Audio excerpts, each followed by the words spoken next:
अगर समाज में अमन, चैन और खुशहाली चाहिए तो समाज के शैतानों पर पूरी तरह अंकुश लगाना जरूरी है। और इसके लिए सिर्फ कानून व्यवस्था और पुलिस की चुस्ती काफी नहीं है, बल्कि हमें भी पूरी मुस्तैदी दिखानी पड़ेगी। अपनी और अपनों की सुरक्षा का खास ख्याल रखना होगा। हमारा मकसद है आपको ऐसे अपराध और अपराधियों से आगाह करना। हमारा लक्ष्य है कानून के निगहबानों को आपकी हिफाजत के लिए ज्यादा जिम्मेदार बनाना। हमारा मिशन है उन गुनहगारों को असली अंजाम तक पहुंचाना जिनका अपराध अक्षम्य है।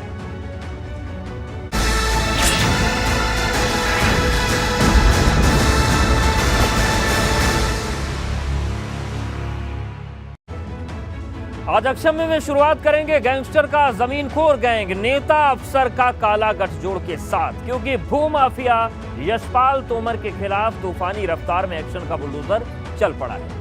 लेकिन उसकी अक्षम्य गुनाहों की कई बड़ी मछलियां शामिल रहीं। अब इनके हिसाब की बारी।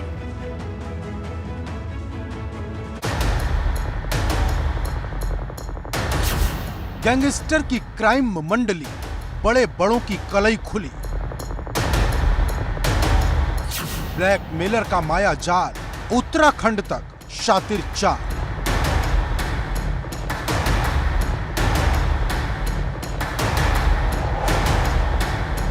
जिस गैंगस्टर के खौफ की तूती कभी पश्चिमी उत्तर प्रदेश और उत्तराखंड में बोला करती थी, योगी राज में अब उसकी उल्टी गिनती का काउंटडाउन शुरू हो चुका है।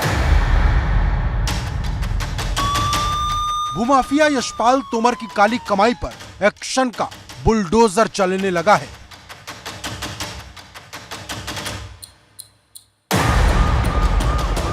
हाल ही में ग्रेटर नोएडा के चिटहेरा गांव में मेरठ पुलिस और जिला प्रशासन ने ज्वाइंट ऑपरेशन को अंजाम देते हुए यशपाल तोमर की 135 बीघा जमीन को कुर्क किया।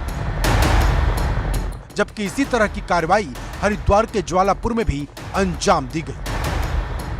यहाँ रिश्तेदारों के नाम खरीदी गई उसकी बेशकीमती जमीन को जिला प्रशासन ने जब्त कर लिया। सभी दस्तावेजों अभिलेखों को देखने के बाद उसमें करीब 1.5 से 2 महीने पहले कुर्की का आदेश किया गया था और काफ़ी प्रॉपर्टीज़ उसमें कुर्क भी हो गई हैं और कंप्लायंस रिपोर्ट भी आ गई है। हरिद्वार की एक प्रॉपर्टी जो ज्वालापुर में है लगभग 40 से 45 बीघे की, उस पर कुर्की की कार्रवाई आज कर दी गई है और जिसका जो बाजारू मूल्य आकलित है लगभग 70 से 72 करोड़ रुपए का है। ये कार्रवाई कर दी गई है। यानी भले ही अक्षम्य गुनाहों के दम पर काली कमाई का साम्राज्य खड़ा किया और वो सलाखों के पीछे पहुंच चुका है, लेकिन शिकंजा अब उसके करीबियों पर भी कसा जाएगा। क्योंकि यूं ही बागपत के बरवाला गांव से निकलकर गैंगस्टर जुर्म की दुनिया का बेताज बादशाह बन गया। यशपाल की दबंगई, यशपाल की जालसाजी और यशपाल की ब्लैकमेलिंग के यूं तो तमाम किस्से हैं, लेकिन यशपाल तोमर ने धोखाधड़ी के जरिए काली कमाई का साम्राज्य खड़ा कर दिया। नोएडा के चिटहेरा गांव में उसने इसी तरीके से 100 करोड़ रुपए से ज्यादा की जमीन पर सिक्का जमा लिया। हालांकि बेहद शातिराना अंदाज में यशपाल तोमर ने यह जमीन अपने नौकरों के नाम करा दी। अब खुलासा यह भी हुआ है कि यशपाल के इस अक्षम्य गुनाह में उत्तराखंड की नौकरशाही के रिश्तेदारों का भी कनेक्शन है। नोएडा में हुए करोड़ रुपए के भूमि घोटाले में अब जांच की आंच उत्तराखंड तक पहुंच गई है। नोएडा प्रशासन ने जांच के बाद जिन 9 आरोपियों के खिलाफ धोखाधड़ी का मुकदमा दर्ज कराया है, उनमें से कुछ हरिद्वार में तैनात रहे IAS और IPS अधिकारियों के रिश्तेदार बताए जा रहे हैं।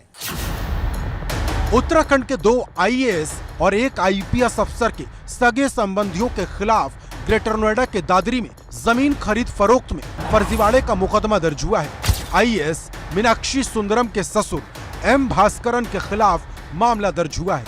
मीनाक्षी सुंदरम हरिद्वार के DM रह चुके हैं। इसके साथ ही IAS ब्रजेश संत के पिता KM संत भी मामले में नामजद हैं। वहीं IPS राजीव स्वरूप की मां सरस्वती के खिलाफ भी FIR हुई है। राजीव स्वरूप 2 बार हरिद्वार के SSP रह चुके हैं। यानी यशपाल के साथ साठ गांठ कर जिन्होंने अपनी जेब गरम की, अब हिसाब उनके अक्षम्य गुनाह का भी होगा और इसकी शुरुआत हो चुकी है। Bureau report, ABP Ganga.